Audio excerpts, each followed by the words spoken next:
It was in Baghdad in 1969. I was kidnapped from school.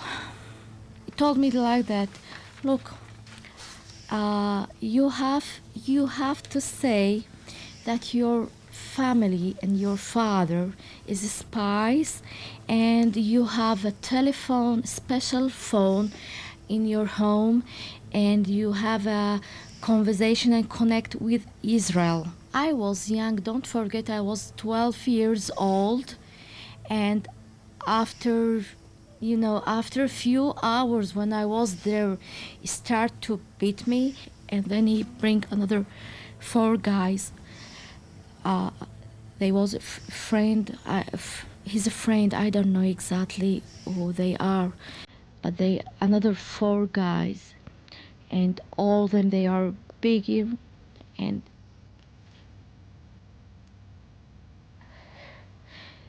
they was very happy to do it because Khalil told him, just do it and enjoy yourself because she is a young Jewish girl. And he going again, and he said 2 3 times, this is the last thing that I hear in my nose, that enjoyed yourself. He told to each body to enjoy herself because this is she is the young and the virgin girls, and she's a Jewish. She enjoyed it.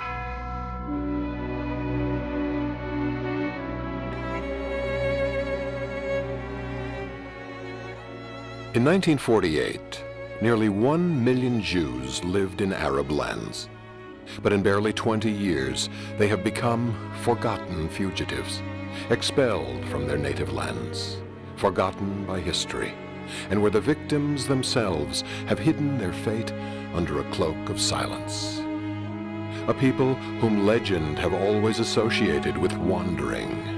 Many of these Jews from Arab lands had lived there for thousands of years and accepted their fate through good times and bad times. But 1948, the beginning of their exodus, also saw the birth of the State of Israel. And while the Arab armies were preparing to invade the young refugee country, the survivors of the Shoah were piling up in rickety boats. Meanwhile, a few 100,000 Arabs from Palestine were getting ready to flee their homes, convinced that they would return as winners and conquerors. Soon, by a terrible twist of fate, they began to fill up refugee camps and passed on their refugee status to new generations. The Jews, however, did not receive refugee status. They had just rediscovered the land of their birthright. And if they came from Morocco, Algeria, Tunisia, Libya, Egypt, Syria, Iraq, or from Yemen, if they had lost everything, even their relatives and their cemeteries, they were ready to rebuild their lives in the West, and for many in Israel, without ever asking for compensation or the right of return, or even wishing that their story be told. That we would have liked to be Arab Jews. If we abandoned the idea, it is because throughout the centuries, the Muslim Arabs systematically prevented its realization by their contempt and cruelty. It is now too late for us to become Arab Jews. By the time the Jews have left from the Middle East and North Africa in 1948, there were under 1 million Jews. And you question what happened to them.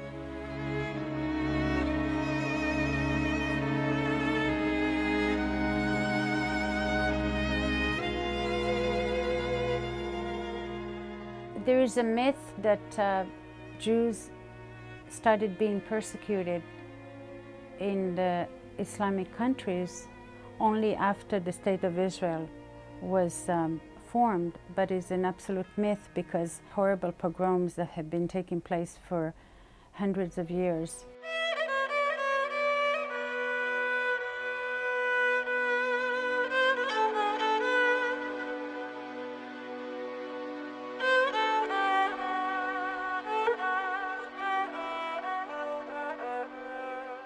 People ask me if I would go back to Libya. My answer is usually the same. If you had come out of a concentration camp in Germany and Nazism was still very much alive, would you go back there? Has Islam been bad to the Jews or has it been good to the Jews? There are two schools of thoughts here. L'idéologie du djihad considère que les musulmans constituent la communauté privilégiée par Allah. Il est de son devoir de conquérir l'ensemble de la planète afin d'imposer la loi d'Allah sur toute l'humanité. Et c'est dans cette conception de guerre sainte, de djihad, que se situe la notion de dhimmi et de dhimmitude. Un jour, le grand pacha, c'était le pacha qui était le gouverneur de Tripoli, il a entendu dire qu'il y a quelqu'un dans la synagogue qui chantait d'une manière fabuleuse. Et ce pacha-là, il a voulu savoir qui c'était. Il a été émerveilleux. Il lui a dit, tu sais, je veux que tu deviennes arabe. Comment je peux devenir arabe? Je suis juif. Il lui a dit, écoute, et je veux te donner un nom. Le jour où il devait absolument faire la conversion. Il a dit, aujourd'hui, tu dois chanter au minaret, après tu vas être converti. Il est monté, il a commencé à donner aux lames un chant en hébreu pour la grandeur du bon Dieu. À peine fini, il s'est jeté du minaret et il s'est écrasé par terre. Tous les territoires arabes ont été conquis par la guerre. Et ces territoires étaient tous peuplés, non pas de musulmans et d'arabes, mais de populations juives et chrétiennes. Ces populations ont été soumises par la guerre. Un très grand nombre a été exterminé, a été réduit en esclavage, déporté, entièrement dépossédé et exproprié. Le reste de la population a bénéficié d'un traité de protection, d'où le mot dhimmi. Officiellement, un dhimmi, c'est un citoyen de seconde catégorie, c'est un peuple du livre, c'est un peuple protégé, donc on n'a pas à lui faire du tort, on n'a pas à lui faire du mal, pour autant qu'il paye l'impôt de capitation. Mais il y a des règles qui sont spécifiques aux dhimmi.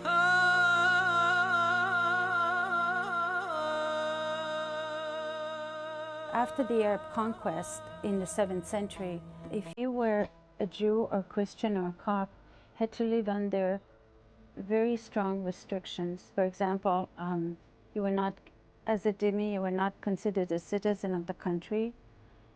You could not own property unless you had a partner who was a Muslim. You could not own a horse. You could not build a synagogue that would be higher than a mosque. And you had to pay a special tax called jizya. היהודי הולך ממול המוסלמי או ממול הערבי, הוא חייב ללכת בצד שמאלו. חייב, לפי הדין שלהם. מדוע? כי לבני האדם, בעיקר המוסלמים, מלווים אותם שני מלאכים. המלאך הטוב, המלאך הרע. המלאך הטוב הוא צד ימין, המלאך הרע הוא צד שמאל. אז אוי ואבוי ליהודי אם הוא יעבור בימינו של המוסלמי, כי אז הוא מקלקל את המלאך הזה, ואז יסר, כלומר לך בצד שמאל יהודי. אם לא היה עושה את זה, בטעות, מכים אותו, מרביצים לו. Un de mes ancêtres est sorti à Téhéran en 1830 et il s'est mis à pleuvoir pendant qu'il était dehors. Par son contact, il a souillé un mola, il pleuvait, et il a été brûlé vif parce qu'il avait souillé un mola. La dhimmitude, c'est aussi un état d'esprit.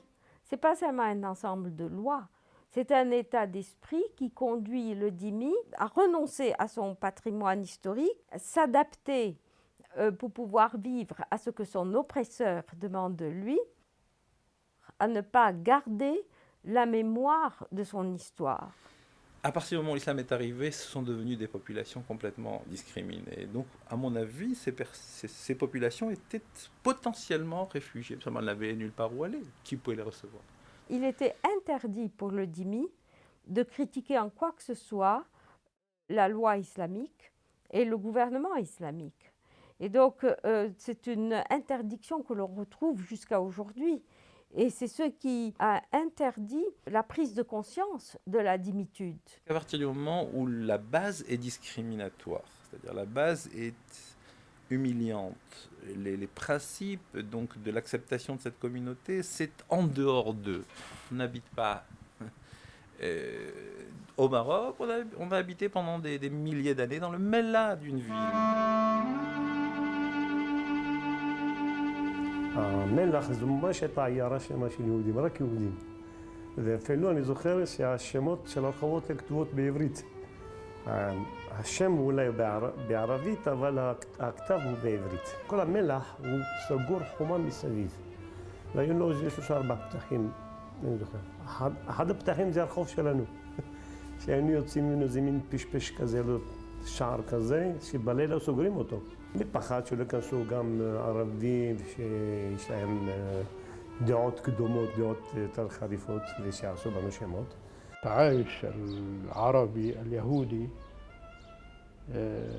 يعني تاريخيا هو تعايش دام قرون عديدة في بلدان عربية مختلفة، في العراق، في فلسطين، في المغرب، في الجزائر، في كل الأماكن. Le juif a été dénigré pendant des siècles en terre d'islam. Quand on disait juif en Égypte, c'était automatiquement suivi le fils de chien. Juif, fils de chien, c'est pas normal. Quand vous traitez quelqu'un de juif au Maroc, c'est la pire insulte que vous pouviez lui faire.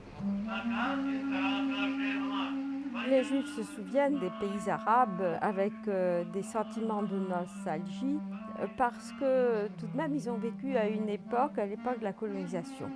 Les lois de la charia avaient été abolies par le pouvoir colonisateur. À part le Yémen, il y avait dans tous les pays arabes un adoucissement des conditions auxquelles les Juifs étaient habitués à l'époque musulmane grâce au régime colonial.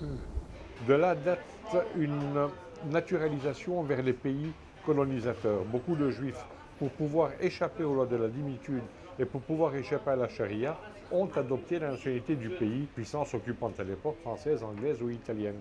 L'abolition des lois de la charia et la promulgation de l'égalité religieuse entre musulmans et non-musulmans, certainement était une des causes extrêmement importantes de l'hostilité des populations arabes à l'égard du colonisateur.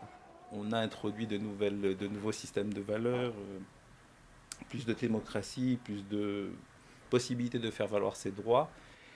Mais ça n'a duré que le temps de la colonisation. Avec l'indépendance des pays arabo-musulmans, on s'est retrouvé dans des situations de pression terribles. Les Arabes ont fait marche arrière. Ils voulaient en tout cas y arriver. Et les Juifs l'ont ressenti dans leur vie quotidienne.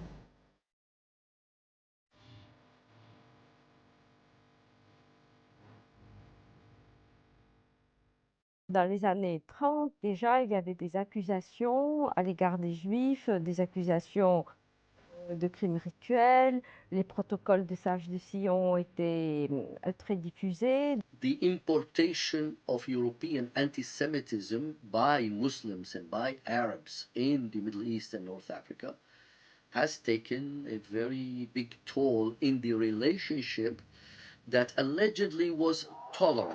Les partis nazis et fascistes étaient très admirés par les foules arabes et musulmanes. On ne parlait pas de Palestiniens à l'époque, puisque la Palestine était plutôt apparue dans les années 70. On parlait des Arabes de Palestine, qui étaient également très liés avec les mouvements nazis, particulièrement à travers la politique de Haj Amin al-Husseini. The Grand Mufti was in Berlin from 42 to 45 on the radio calling to kill the Jews and going to the extermination camps. There are photographs of him with Hitler, and contributed to the founding of an Arab brigade and a Bosnian Muslim brigade of forces to fight with the Germans on the Eastern Front.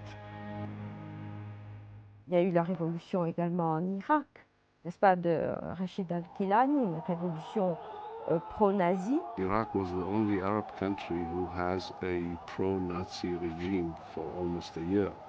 And the memory of the Jewish community in Iraq has something which is called Farhud in 1941, when hundreds of women, children has been killed without any reason by their neighbors.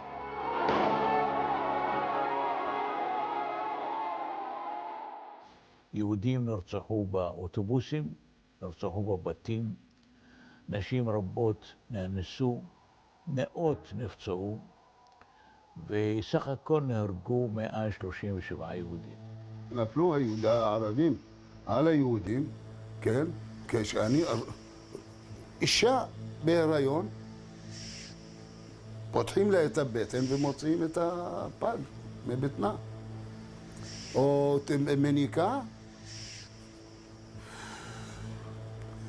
מניקה, חותכים לה את השד ומכניסים לפה של הילד. I remember I sat on the roof in order to see the people running. And I saw an Arab man sleeping on a Jewish woman. I didn't know, of course, what he's doing to her. He raped her, and after that he stabbed his knife.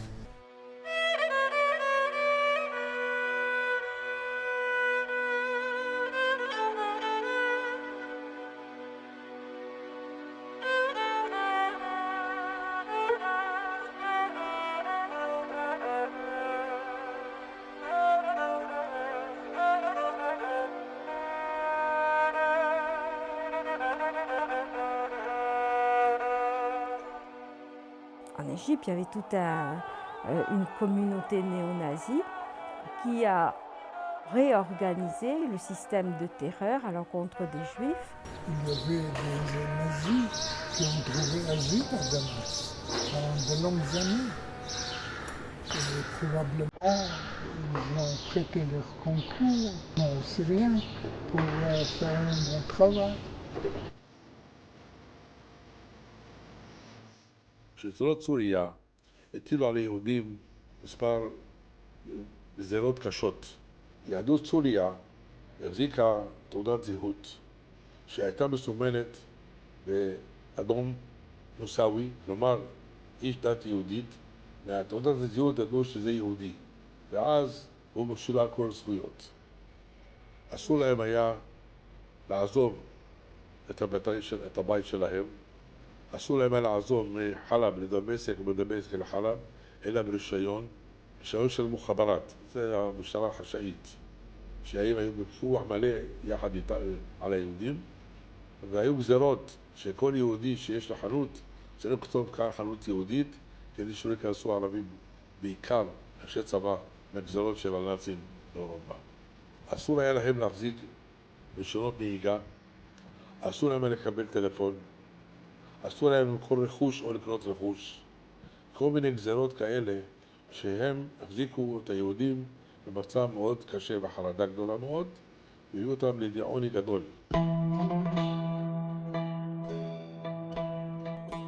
The Nazis, after the war, found not only their refuge in South America, but in Egypt, in Syria, in other Arab countries. In other words, they were the allies of the Axis powers wishing to destroy the Jews and wishing to destroy Israel.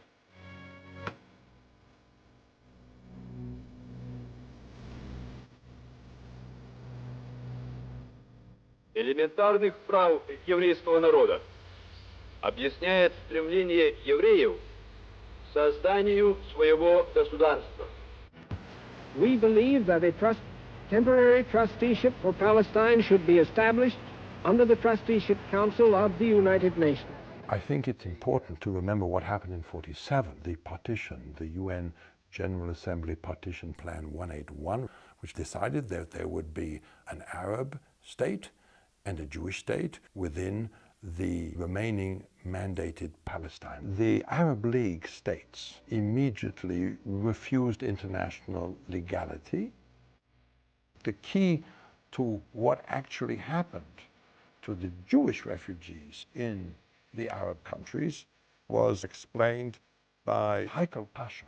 The United Nations should not lose sight of the fact that the proposed solution might endanger 1 million Jews living in the Muslim countries. If a Jewish state were established, nobody could prevent disorders. Riots would spread throughout all the Arab states and might lead to a war between the two races. Les paroles de Haikal Pasha avaient un effet immédiat dans les rues et dans les masses.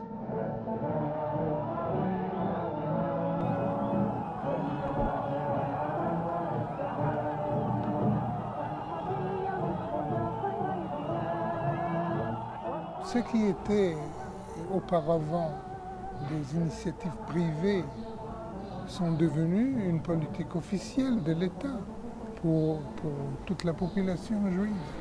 Au Caire, les Juifs ont été attaqués par des foules, alors qu'auparavant, il y avait une discipline, il y avait une autre. Donc, les bas-fonds étaient stimulés et par les paroles de Haikal Pasha et par la conduite des autorités locales. France? Yes. Soviet Union? Yes. United Kingdom? Quand il y a des déclarations de partage de la Palestine, il y a eu une vague d'émeutes dans pratiquement tous les pays arabes qui sont portés contre la communauté juive. Le gouvernement égyptien a destitué de la nationalité tous les juifs qui avaient été naturalisés égyptiens après 1922. Il fallait prouver avoir une présence ininterrompue depuis 100 ans en Égypte pour pouvoir avoir une nationalité égyptienne qui n'existait pas à l'époque.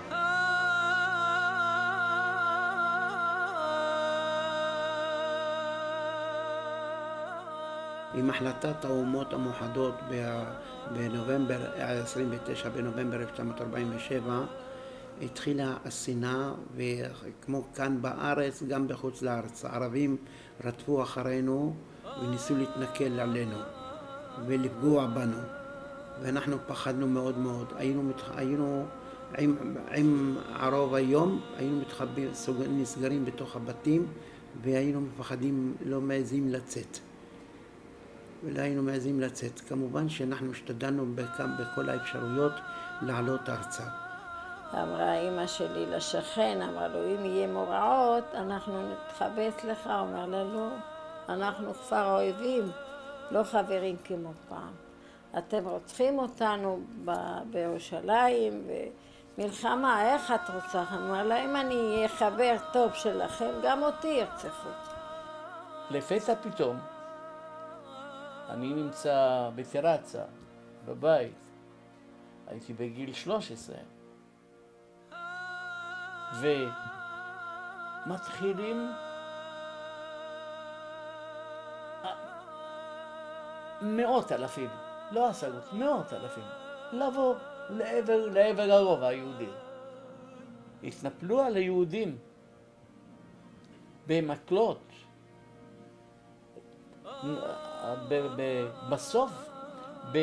בסוף תמצאי איזה 4, 5, 6, 10 יהודים על המדרכה, נופלים, והם עולים עליהם ברגליים שלהם והורסים אותם.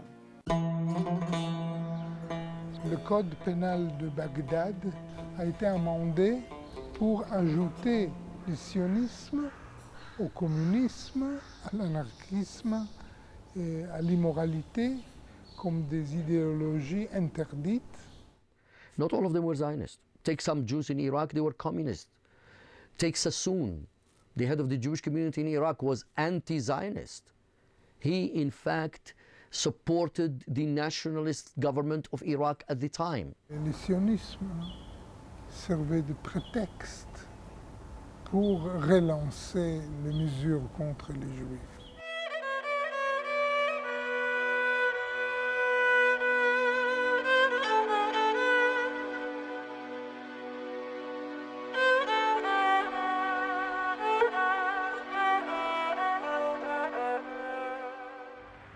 אנו מכריזים בזאת על הקמת מדינה יהודית בארץ ישראל. היא מדינת ישראל.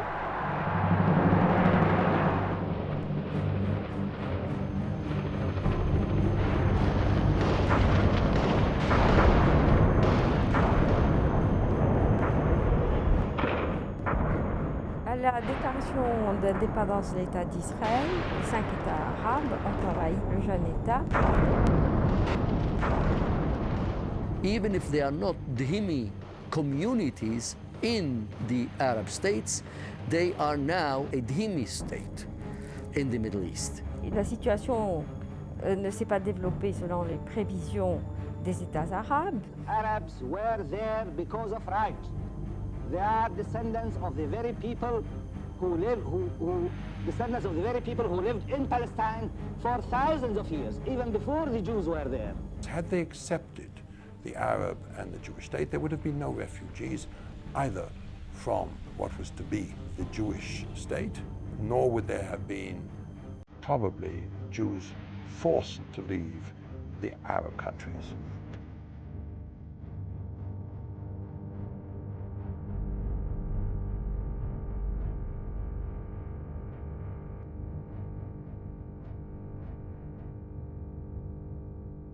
La condition des Juifs des pays arabes était totalement différente, puisque les populations juives n'ont participé à aucun combat. C'était des populations civiles qui ne faisaient pas partie du champ de bataille. Ces communautés se sont trouvées subitement confrontées à une situation extrêmement tragique où ils étaient pris dans un piège, persécutés par des lois d'exception qui ont été déclarées à leur encontre. Du jour au lendemain, expulsés, leurs biens séquestrés, des femmes violées dans les quartiers juifs, des hommes tués. I was a very small boy at the time, and I still remember the fear that we had, that in every moment mobs will come and invade our house and kill every Jew that they met, even young children of 6 months, women, old people. Most of the Arab neighbors with whom some of the Jewish families has very good relationship didn't come and help. Some of them even took part in this kind of massacres that they happened, and a lot of questions had started to develop between the Jewish community. Le fermier, il a levé le couteau sur mon papa. Mon père lui a pris le couteau, il lui a dit « Tu n'as pas honte, je t'ai recueilli par la rue, tu avais faim et tu étais nu, et maintenant tu es devenu grand, je te fais marier, tu as des enfants chez moi comme mes enfants, tu n'as pas honte ?» Il a demandé pardon, il a dit « Tu sais, mon patron, c'est comme ça tous les Arabes, maintenant fais attention à sortir, toi, parce que les Arabes, ils vous détestent. »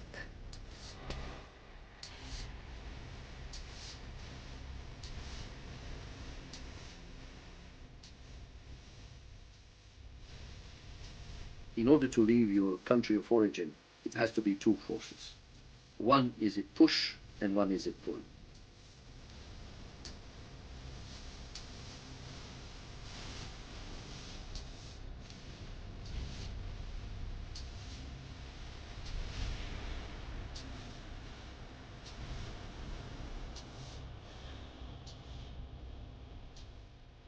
כל ארצות ערב, החל בסוריה, בתימן, במרוקו, בלוב, בתוניס, וכל אלה, ומצרים. המצב הזה למעשה של התעמרות ביהודים מצד ארצות ערב, הביא אותם למחשבה לצאת לאן, בחלקם אין להם לאן. עד ש-49, 48, קמה מדינת ישראל, היו שתי פעולות. פעולה אחת של יהודים מארצות ערב שנדחפו החוצה על ידי השלטונות, התעמרות של השלטונות, הרצח והשבי וכל אלה, ומאידך מדינת ישראל עם הקמתה משכה אותם פנימה. The push was very, very much in 1948 and 49 and 50 and 52 and 53 and 54, and these people had to leave without having a choice to remain. It was a question of survival. You couldn't stay.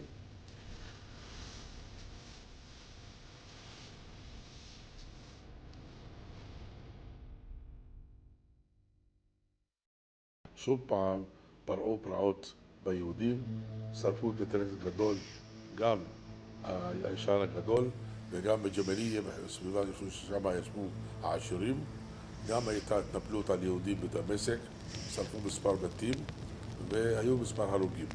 הבריחות זה בריחה, זה מילוט, בלי מסמכים, בלי דרכונים. אבל כל הזמן היו בריחות, כל הזמן היו מילוטים. מי שהיה לו מזל לגנוב את הגבול, זה בסדר, אבל אם לא, הוא שמו אותו בכלא. היה מקרה ש4 בנות ניסו לגנוב את הגבול ולא הצליחו, ו2 בחורים, והרגו אותם, גם כן שרפו את הגופות שלהם, וזה היה מקרה מאוד מאוד מצמרר. כל מי שחשבו שהוא אולי קשור עם ישראל, אז לקחו אותו ועינו אותו.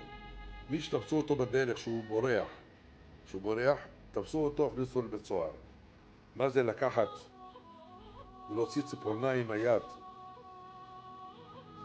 מה זה לקחת סיגריה ולעשות על כל הגוף? מה זה לקחת בחורה ובשדיים שלה לעשות לה כל מיני פגיעות בסיגריה? זה אירועים קשים מאוד, וזה ביזוי שמפשיטים אותה ערומה והיא צריכה להיות אגדה. العرب واليهود في العراق كان تعايش على مستوى جيد جدا، حتى أن حينما أنشئت إسرائيل وطالب يهود العراق أن يأتوا إلى إسرائيل، هم رفضوا مقدما، واضطرت إسرائيل أن تقوم بأعمال إرهابية ضد اليهود في العراق لترغمهم على القدوم إلى إسرائيل. יש שטויות, יש כאלה אמרו שכאילו נזרקו פצצות בעיראק על ידי יהודים כדי לזרז את העלייה. אין לזה כל שחר. פצצות היו, אבל לא קשור עם היהודים. התחלתי להתערות בתנועת החלוץ ולעזור לאלה אשר רצו לברוח לעבר פרס. התחלנו לעזור בעשרות ואחר כך מאות, וסיפור ארוך איך היציאה שלהם הייתה. בסופו של דבר למעלה מ12,000 נפשות, משפחות, נשים, זקנים, כל אלה עברו את הגבול לפרס. וכשממשלת עיראק הגיעה למסקנה שהדבר הזה מאוד משפיע עליה, שיש תוהו ובוהו בגבול, להעביר חוק, שני הפרלמנטים של עיראק, בלילה אחד עשו אותו, לאפשר לכל יהודי לצאת, תוך שנה.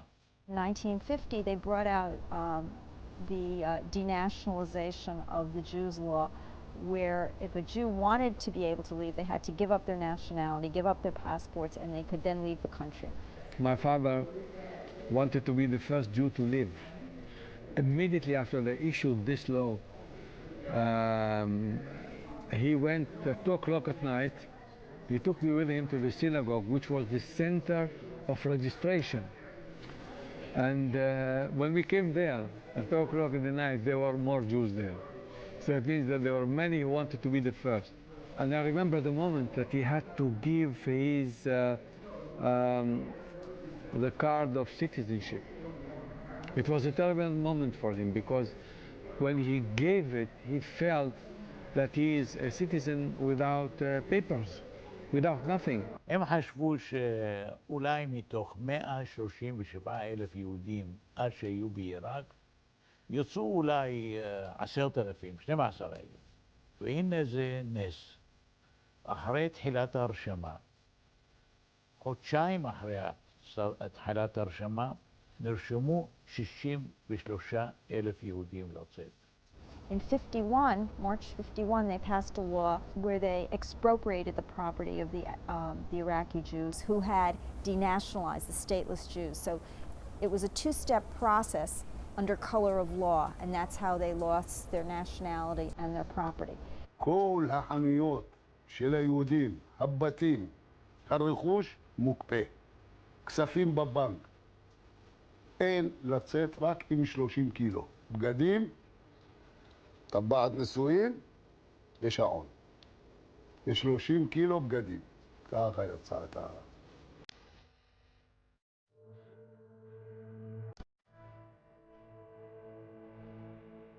תימן הרי קרובה לסעודיה. יהודים בסעודיה לא קיבלו את מוחמד, ועד היום הם שונאים את היהודים מפני שהיהודים לא קיבלו את תורתו של מוחמד, אף על פי שמוחמד הוא למד את זאת מהיהודים. יש שנאה, יש בני אדם שם מראים שם טובים, אבל השנאה היא בלב. בטח שאנחנו יכולים מרגישים, הולכים משפולים ככה, לא... סובלים. רק בתימן הם הגשימו את הצוואה הנוראה, או את הצו הנורא בקוראן של מה שאומרים גזירת היתומים. כלומר, שיתום, ילד יתום מאב או מאם, הוא חייב לחזור לדת האמיתית שלו והיא דת האסלאם.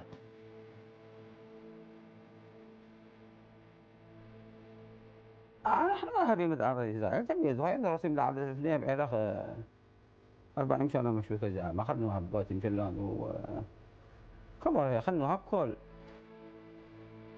והנה היהודים האלה, שאף פעם לא ראו מכונית בחייהם, פתאום אומרים להם, אתם תטוסו. אתם תטוסו מעדן לארץ ישראל. המטוס הראשון יצא ביום ראשון. בשבת לפני זה קראנו את פרשת יתרו. פרשת יתרו כתוב, ואשא אתכם על כנפי נשרים ואביא אתכם אליי. ויהודי תימן, כיוון שהם אנשי תורה ואנשים מאמינים, אז בשבילם על כנפי נשרים, כלומר המטוס היה טבעי. לכן אני לא אשכח איך נכנסו למטוס, כאילו הכניסו לאבא שלהם, הכניסו לבית שלהם, הכניסו לחדר שלהם, הכניסו למטבח שלהם. כלומר לא הייתה שום התרגשות. שום התרגשות לא הייתה להם. הם הכניסו את זה באופן טבעי. מדוע? כי כתוב, ואשא אתכם על כנפי נשרים. אני האמנתי בזה, הנה הוא, הנה זה מתקיים. אין הבדל בין אמונה לבין מציאות. האמונה והמציאות זה שני צדדים של אותה מטבע. אין הפרש. זה מה שהחזיק אותם.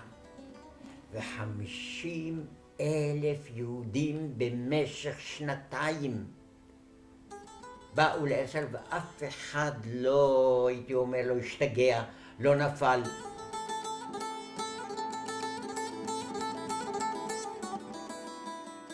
Nous sommes passés par la douane égyptienne. Mon père qui a dit, bon, je vais aller dans un nouveau pays, lui qui était chef comptable, et qui va se retrouver, il a été apprendre le métier chez notre coiffeur de la rue Salah Eddin à Héliopolis. Il a été apprendre comment être coiffeur.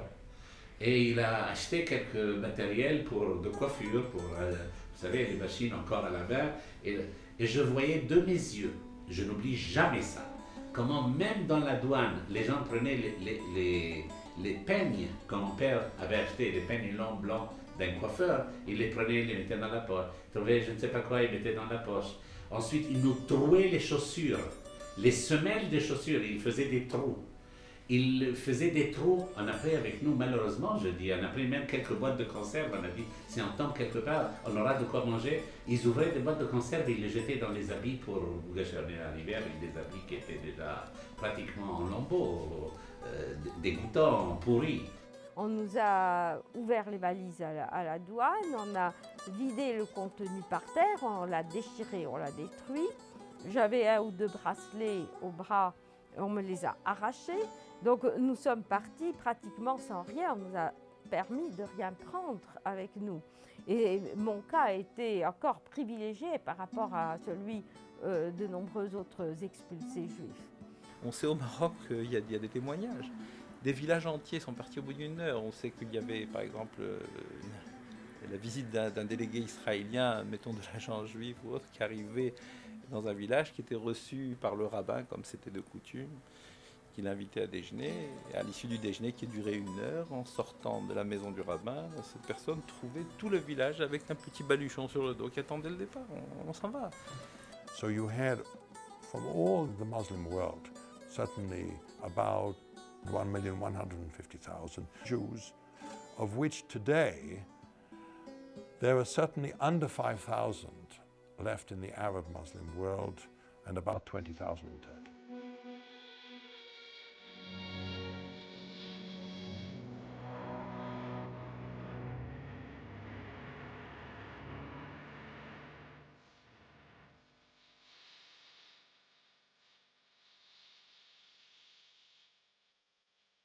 On a eu la chance d'avoir un pays qui a voulu nous accueillir dans des conditions aussi très très difficiles. Au début dans des baraques, sans eau, sans électricité et sans toilettes, ça va de ça. Et on était, si vous voulez pas, dans un camp de réfugiés, mais ce qu'on appelle en hébreu la Ma'abara. Ma'abara, en principe, ça veut dire que c'est un lieu de transfert. Mais parfois le transfert est resté pendant de nombreuses années.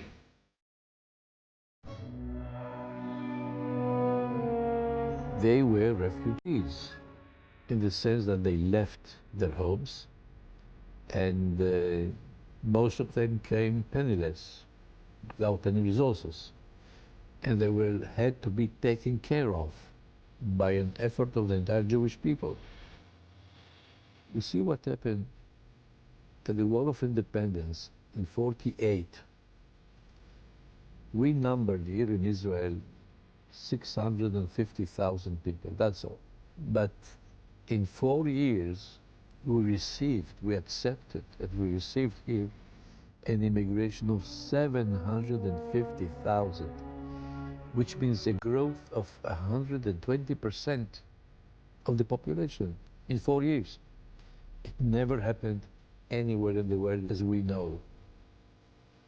נתנו לי חצי אוהל, והיה חורף וגשם, ונכנס המים מפה, יוצא משם, והייתה לי, הבת שלי תינוקת, אחרי 3 ילדים שמתו לי לפניה.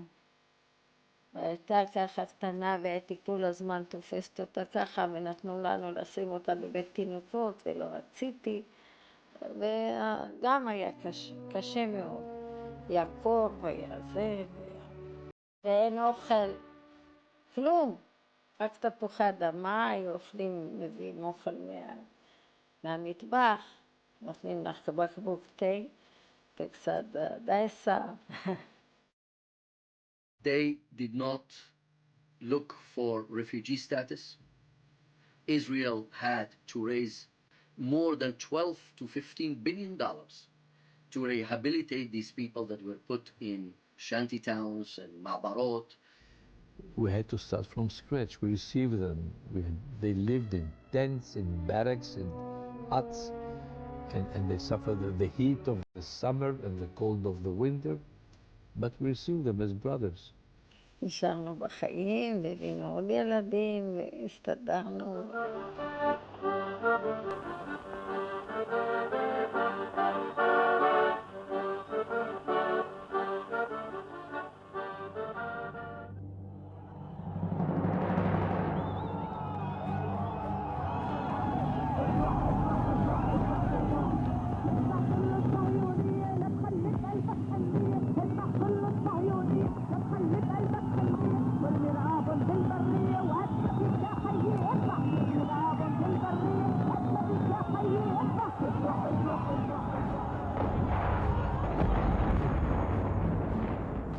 Certains juifs ont été empêchés de quitter le pays parce qu'ils étaient gardés en otage. Par exemple, la Syrie essayait de faire des pressions sur l'État d'Israël parce qu'elle avait cette population otage. Chaque fois qu'il y a eu une guerre et chaque fois qu'Israël a gagné cette guerre, heureusement d'ailleurs parce qu'Israël n'a pas droit à l'erreur, il y a eu des vagues d'arrestation, des vagues d'expulsion, des vagues d'internement. يا أخي يا أمدي يا سلاحي ودرعي أنا معك على موعد معنا أم كلثوم على موعد معكم في تل أبيب. Moi, ma synagogue, je l'ai vu prendre feu au Maroc.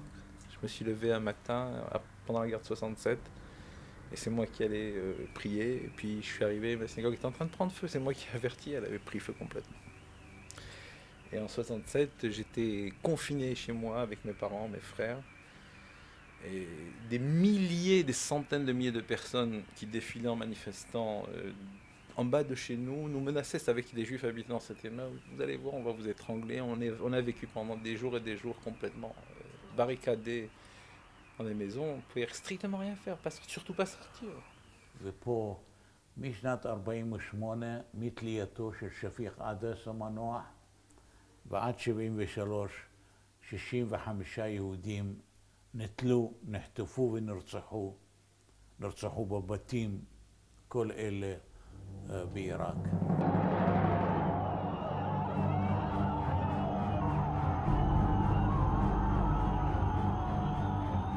En Tunisie, il y a eu l'autonomie interne, puis l'indépendance, et on s'est vraiment réjoui. Mais cette réjouissance a été de très courte durée parce qu'il y a eu presque aussitôt après les premières guerres en Israël, avec des répercussions bien sûr très violentes. Les synagogues ont été brûlées, des boutiques ont été pillées, et il y a eu des pierres lancées dans les vitrines de la pharmacie. Nous habitions juste au-dessus. J'avais un d'un enfant très jeune encore qui a été terrorisé par... vous savez, il y a une foule qui était massée en bas de l'immeuble et qui criait. Il y avait de l'inquiétude. Vont-ils monter dans l'immeuble? Vont-ils s'arrêter là? Ou bien au contraire, vont-ils s'en prendre aussi aux personnes physiques? Ils ressentaient comme une humiliation la défaite des pays arabes. Donc il fallait nous punir de la victoire d'Israël. Consciemment ou inconsciemment, on a toujours su qu'on n'avait pas une place vraiment dans ce pays. Ils ont déporté la communauté d'Alexandrie, ils l'ont amenée au Caire en train pour pouvoir la mettre en prison, et ils l'ont fait défiler dans les rues du Caire en disant voilà les prisonniers israéliens que nous avons capturés. Gaddafi decided to put a highway on the Jewish cemetery in Benghazi. That means I can never find the remains of my grandfather because there is a highway on that cemetery. הכניסו אותי בצינוק מטר עד מטר וחצי בחושך. היה כל 7-8 שעות חקירה. היה מכות חשמל והיה פלקות והיה כל מיני העינויים. היה אתה יהודי, אתה שפל 4 שנים עברו בזה המצב.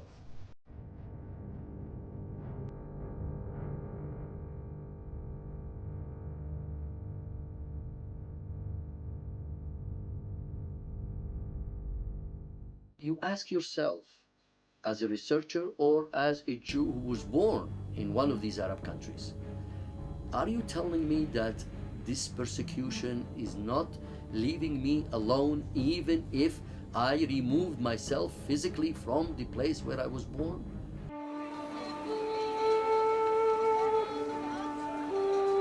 عاشوا معايا مزيان وعشت معاهم مزيان. انا مدام شي 40 عام دابا سنه انا هنا. كبرت ولادي في 25 عام هادي باش من الطراجي عمرهم فرطوا فيا ولا فرط فيهم حتى مشاو مساكن. Il reste actuellement dans les pays arabes 4200 juifs. Ce sont ce qu'on appelle les gardiens du cimetière.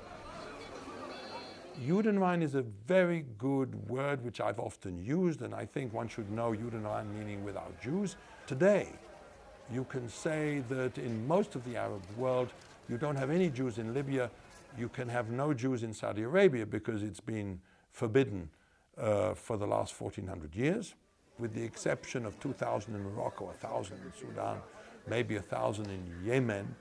There are only tens or 100 here and there, so it's virtually Judenrein. The Jewish Agency chartered a special plane to bring 6 new immigrants from Iraq, from Baghdad, along with 3 staff people that we had sent there.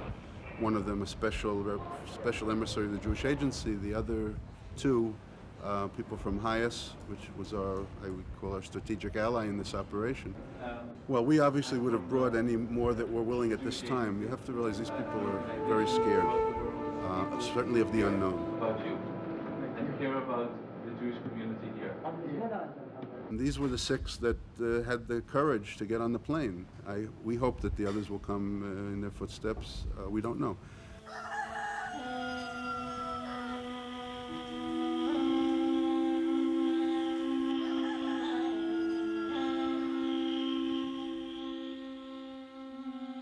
Les pays arabes ne reconnaissent pas l'existence de cet exode.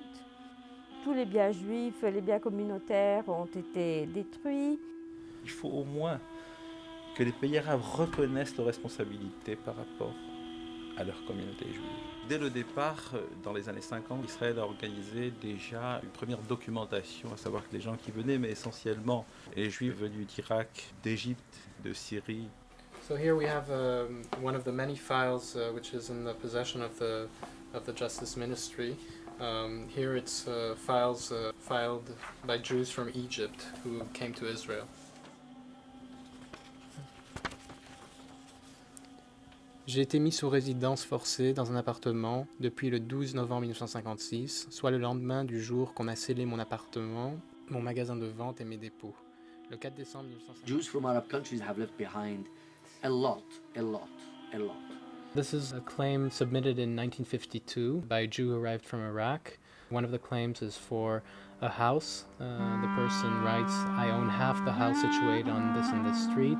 It is registered at the Tapu department of Baghdad, and in about May 1940, in all the house contains 21 rooms and 1 cellar. The compensation could run into the billions of dollars, even hundreds of billions of dollars, if one were to calculate in terms of the exchange of today.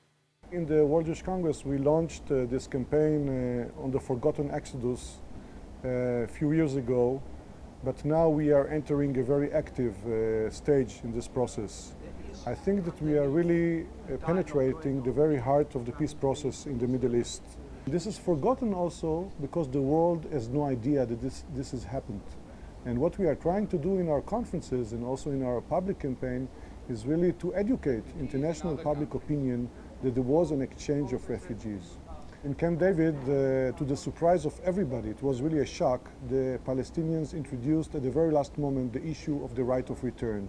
Nobody expected it.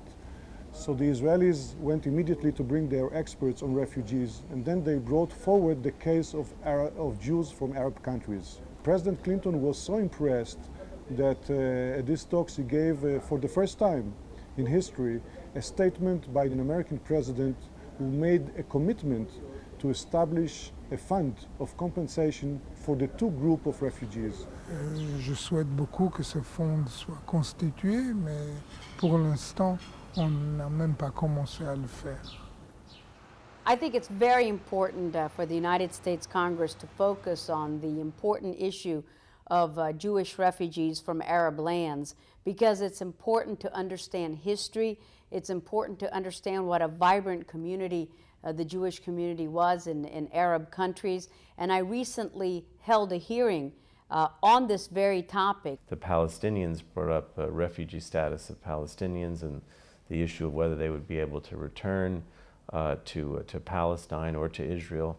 And in that whole context, I personally and a lot of my constituents felt, well, we have neglected the issue of Jews who are refugees from Arab lands. It's important for the Arab countries to come to terms with their past and what happened to the Jewish population in their lands. 3 aspects of this. One is to continue to educate other congressmen and women and senators about the Jewish refugees from Arab lands. The second would be to put together this resolution so that we could have a formal acknowledgement of what occurred, passed by the Congress.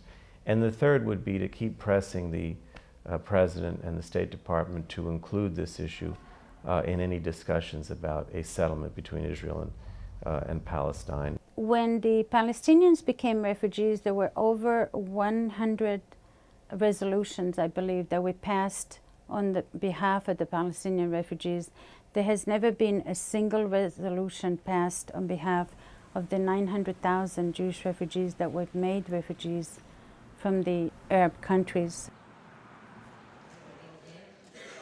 Refugee is a person who, because of persecution, for political reasons, religion, ethnicity,